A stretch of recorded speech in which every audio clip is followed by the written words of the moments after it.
Kita semua pernah ngerasain kan momen-momen di mana kita kayak terombang-ambing sama badai emosi.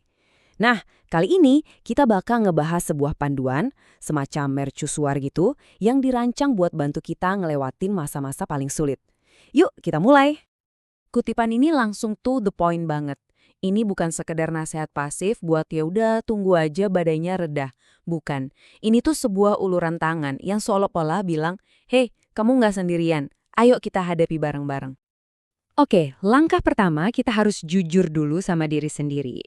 Kita semua punya badai di dalam diri. Suara-suara keraguan, ketakutan. Coba kita lihat, apakah beberapa hal ini kedengaran familiar buat kamu? Pernah nggak sih kamu dengar suara di dalam kepala yang jadi kritikus paling jahat, yang nggak pernah berhenti bilang kalau kamu tuh kurang oke? Atau mungkin kamu kejebak dalam lingkaran setan membanding-bandingkan diri, di mana setiap kesuksesan orang lain rasanya kayak kegagalan buat kamu? Gimana dengan rasa lumpuh total pas harus ngambil keputusan? Karena takut banget salah langkah. Dan ini nih yang paling bikin capek. Overthinking. Mikirin ulang setiap detail kecil sampai kepala rasanya mau pecah. Kalau ada satu aja dari ini yang relate, percaya deh, kamu sama sekali nggak sendirian. Nah, disinilah perubahannya. Kita pindah dari sekedar ngakuin ada badai ke gimana caranya nemuin jalan keluar. Buku ini ibarat mercusuar. Dia nggak akan narik kita keluar dari air, tapi dia bakal nyorotin jalannya. Pada akhirnya, tetap kita yang harus berenang ke tepian. Prinsip pertama ini paling fundamental, kekuatan fokus. Bayangin aja perhatian kamu itu kayak lampu sorot. Apapun yang kamu sorot, itu yang bakal kelihatan makin besar dan makin nyata. Dan kuncinya, kamulah yang pegang kendali lampu sorot itu. Coba lihat dua dunia ini. Di satu sisi ada kebencian, yang bikin kita fokus sama apa yang nggak kita punya. Ini resep pasti buat nggak bahagia. Terus di sisi lain ada rasa syukur, yang mengalihkan fokus kita ke apa yang udah kita punya. Pergeseran simpel dari apa yang kurang ke apa yang cukup ini bisa mengubah segalanya loh. Ini cara yang jenius banget buat mengubah racun jadi obat. Daripada ngebiarin rasa iri ngegrogotin kita dari dalam, kita bisa pakai itu sebagai peta. Apa sih tepatnya yang kamu kagumi dari orang itu? Skill apa? Jangan benci mereka, belajar dari mereka. Tiba-tiba, rasa iri bukan lagi jadi beban, tapi jadi bahan bakar buat pertumbuhanmu. Nah, ini pergeseran fokus yang luar biasa dalam situasi sosial. Daripada pusing mikirin, duh, mereka suka nggak ya sama aku? Coba deh balikin lampu sorotnya dan tanya, gimana caranya aku bisa bikin mereka merasa nyaman? Ini nggak cuma ngebebasin kamu dari cemas, tapi juga ngebangun hubungan yang jauh lebih tulus.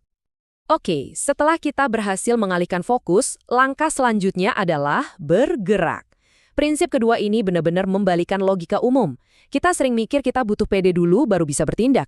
Padahal kenyataannya justru tindakanlah yang melahirkan rasa percaya diri.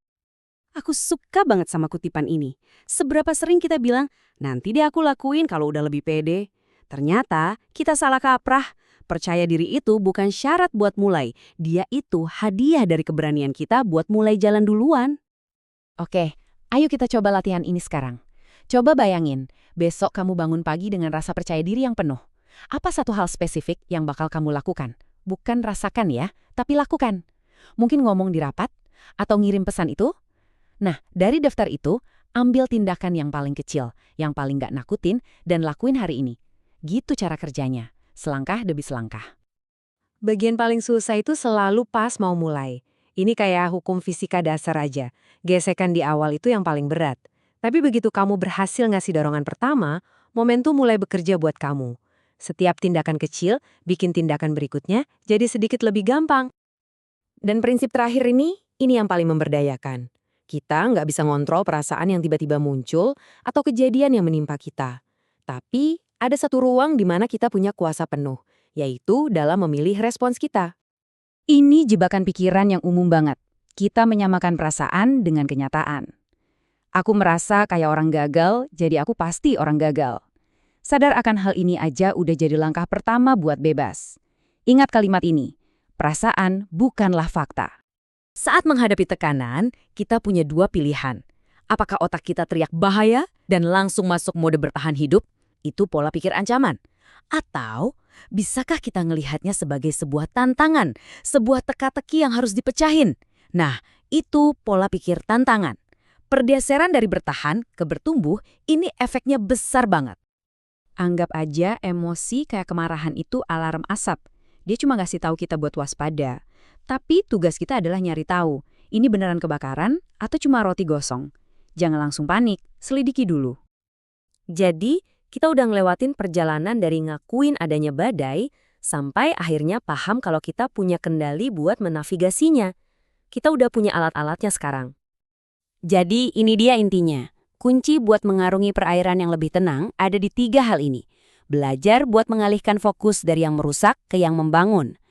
Bangun kepercayaan diri dan momentum dengan ngambil tindakan, sekecil apapun itu. Dan yang paling penting, ingat kalau kamu selalu pegang kendali buat milih responsmu terhadap apapun yang terjadi. Cahaya mercusuar itu udah nyala buat kamu. Udah nunjukin jalannya. Jadi pertanyaannya sekarang bukan lagi gimana caranya aku bisa keluar dari sini. Pertanyaannya adalah, dengan apa yang kamu tahu sekarang, apa satu langkah kecil yang akan kamu ambil hari ini?